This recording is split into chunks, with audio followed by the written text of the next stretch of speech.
Hello, I'm Andrei Bespalov from the University of Warwick. Today I want to share some thoughts with you on the tensions between the ideals of civic friendship and public reason. According to Rawlsian political liberals, it is sufficient for civic friendship that citizens fulfill the requirements of public reason. They should publicly support only those legal provisions that are justifiable on the grounds of liberal political conceptions of justice, such as Rawls's justice as fairness. I will argue that when Rawlsian's own notion of civic friendship is defined clearly, it demands more political solidarity than is required by liberal political conceptions of justice.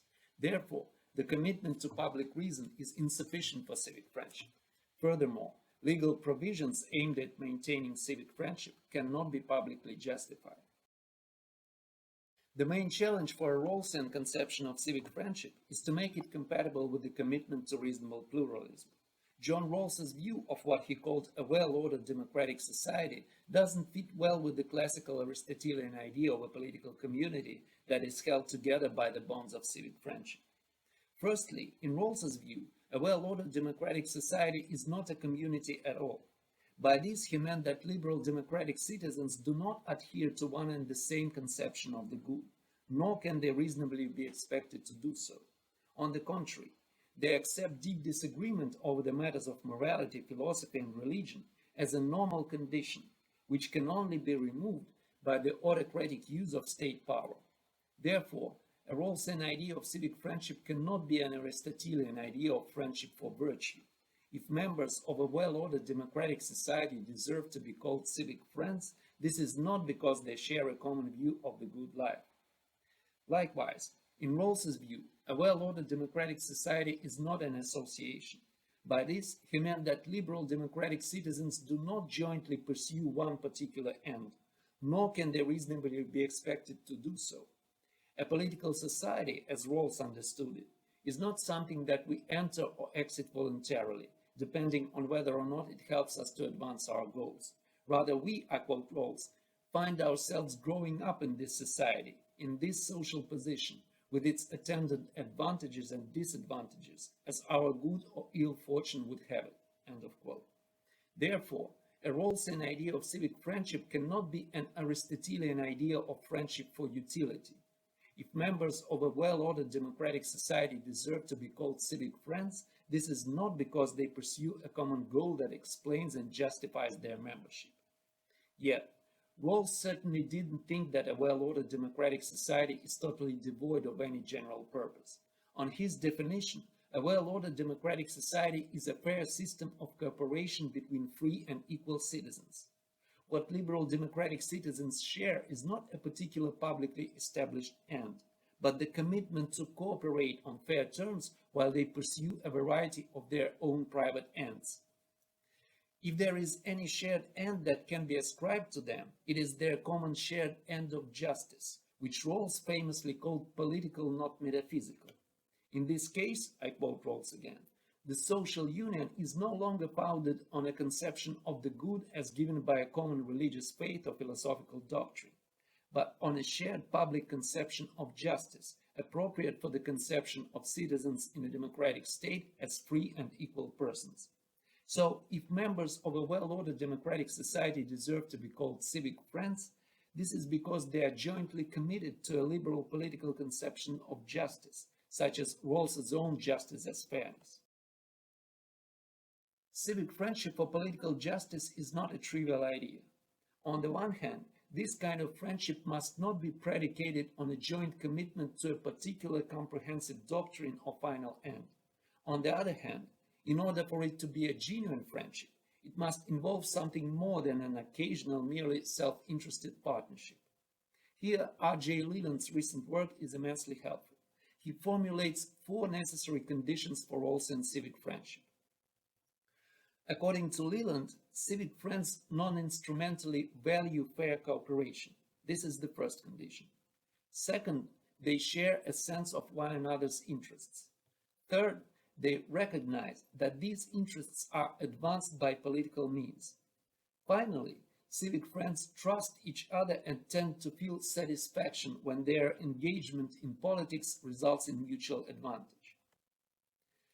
The second and the third condition refers specifically to what makes this a civic relation. I think they are not problematic for the purposes of this talk. Meanwhile, the first and the last conditions specify this relation as friendship. Further on, I will focus on them. Now, in order to explain and perhaps simplify these conditions, I suggest that we reformulate them a little. Regarding the first condition, on the standard Rawlsian reading, to value social cooperation non-instrumentally is to see it as some sort of immediate practical realization of liberal political principles or values, which, according to Rawlsians, are the kind of values that all may reasonably be expected to share. First and foremost, it is the principle of reciprocity, which we all accept insofar as we value liberty, equality, security, etc.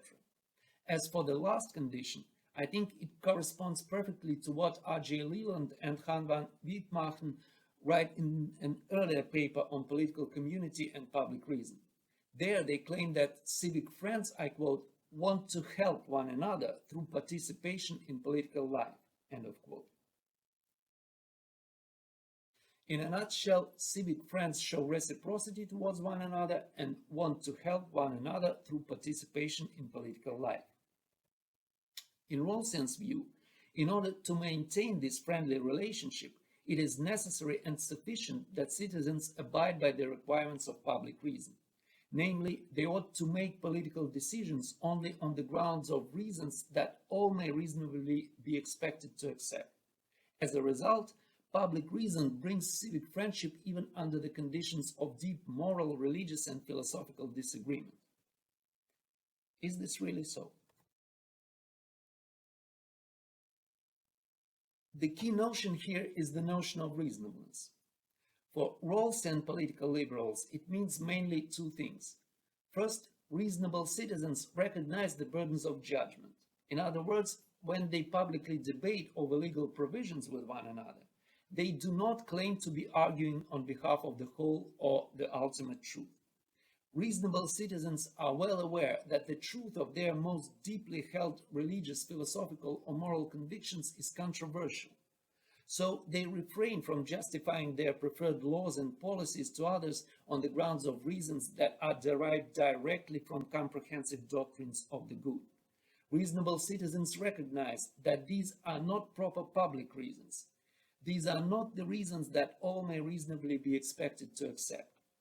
Second, reasonable citizens are willing to cooperate on fair terms. So they support only those legal provisions that are justifiable on the grounds of liberal political conceptions of justice, such as justice as fairness. Now, in Rawlsian's view, by fulfilling the requirements of public reason, citizens participate in politics in such a way that they realize the value of reciprocity and help to advance one another's interests by political means. So Rawlsians would say that both conditions of civic friendship are met. Here I agree that the commitment to public reason is sufficient for meeting the reciprocity condition, but I do not think it is sufficient for the willingness to help condition. Therefore, I think that public reason does not bring civic friendship, and let me explain why. So what do citizens do, or rather do not do, when they abide by the requirements of public reason? They do not justify their preferred policies on the grounds of their comprehensive doctrines of the good. They well understand that these doctrines may be incompatible and sometimes even incommensurable. So Christians do not seek to convince atheists by quoting the Bible, and atheists do not seek to convince Christians by quoting Karl Marx. Okay, as a result, mutual commitment to public reason allows us to set aside those of our disagreements that have no reasonable solutions. But this doesn't mean that public reason resolves all serious political disagreements. Disagreements that are compatible with mutual adherence to liberal political conceptions of justice remain. For example, we may disagree over the institutional implications of justice as fairness. Is it best realized in some version of libertarian free market economy, or in a property-owning democracy, or maybe in socialism? Also, we may well disagree about the implications of basic liberties. For instance, does religious liberty sometimes require exemptions from generally applicable laws? If yes, then in which particular cases? Finally, we may disagree about the right responses to global challenges, such as the current pandemic. We may debate, for example, whether or not the government should introduce vaccination passports. There may be alternative answers to these questions.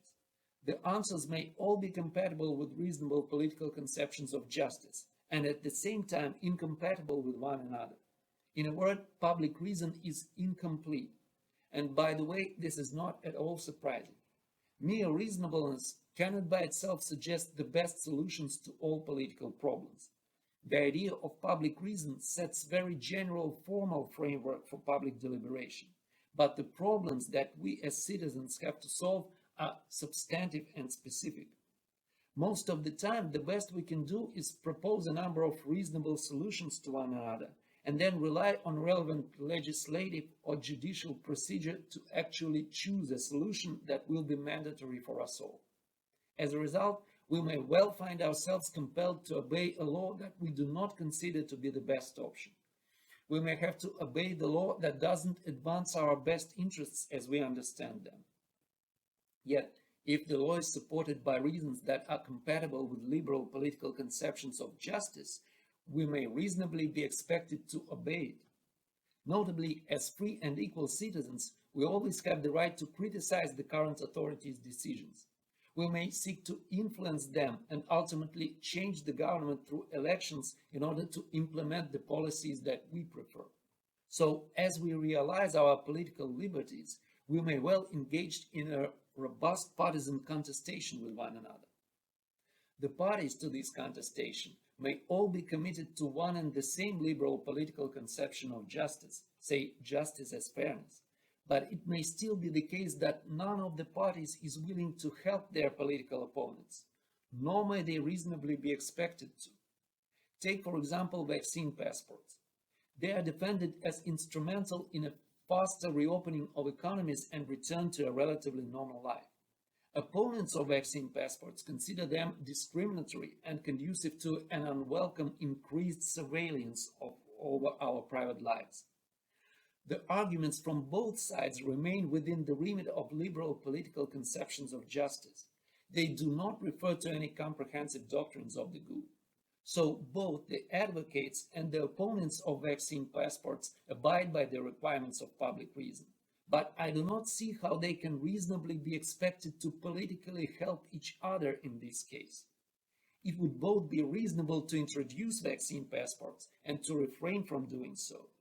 What is the best of these two options may well be subject to principled disagreement and vigorous public debate. There is nothing in the idea of public reason that makes it necessary to stifle this debate and prevent the parties from trying to win over one another. On the contrary, insofar as the parties' preferred policies are supported by proper public reasons, they are in full right to advance them in the relevant government agencies, at Parliament, and ultimately in court. By doing so, the advocates and the opponents of vaccine passports will of course be acting against each other. They will not be acting as friends in any meaningful sense of the word. But at the same time, this doesn't necessarily mean that they will be acting unreasonably, unfairly, or in contempt of liberal justice. So, reasonable citizens do respect each other as free and equal. Their political decisions are indeed grounded in the ideas of justice, fairness, and reciprocity. But all this doesn't put reasonable citizens under the obligation to help each other through participation in politics. In order to maintain liberal justice, citizens do not have to treat each other as if they were friends. Let me summarize and draw some conclusions. When we abide by the requirements of public reason, we support only those legal provisions that are justifiable on the grounds of reasonable political conceptions of justice, such as justice as fairness. And I assume, together with Rawlsians, these are the reasons that all may reasonably be expected to accept. Yet, as I have shown, while liberal political conceptions of justice require that we treat all of our fellow citizens with fairness, reciprocity, and respect, they do not require that we help all of our fellow citizens to advance their interests by political means. On the contrary, It is an integral part of our political liberties to engage in partisan contestation with one another. Liberal justice does not require that we treat our fellow citizens as friends. Thus, the commitment to public reason is insufficient for maintaining civic friendship. This is true even under Rawlsian's own quite undemanding definition of civic friendship. Furthermore, the attempts to somehow build the ideal of civic friendship into the basic structure of society cannot be publicly justified. It would require more political solidarity than is sufficient for liberal justice. Liberal democracies are not meant to make citizens act as if they all wanted to help one another through participation in politics. This is what distinguishes liberal democracies from totalitarian and illiberal democratic regimes. Free competitive elections, political partisanships, checks and balances, and separation of powers exist not in order to make it easier for citizens to enforce cooperation despite disagreement, but precisely for the opposite purpose. These agonistic institutions enable citizens to peacefully refuse to cooperate when they think that the terms of cooperation proposed to them are unfair. These institutions are systematically suppressed precisely in those political regimes that reject liberalism. And the standard justification for this is precisely the necessity to maintain solidarity and civic friendship around some dogmatically postulated cultural, national, or civilizational values taken from some comprehensive doctrine of the good. Public reason is meant to exclude such justifications for political solidarity imposed by the state. Therefore, the politics of civic friendship is at odds with public reason. Thanks for listening, and I'm happy to take questions, unfriendly as well as friendly ones. Bye.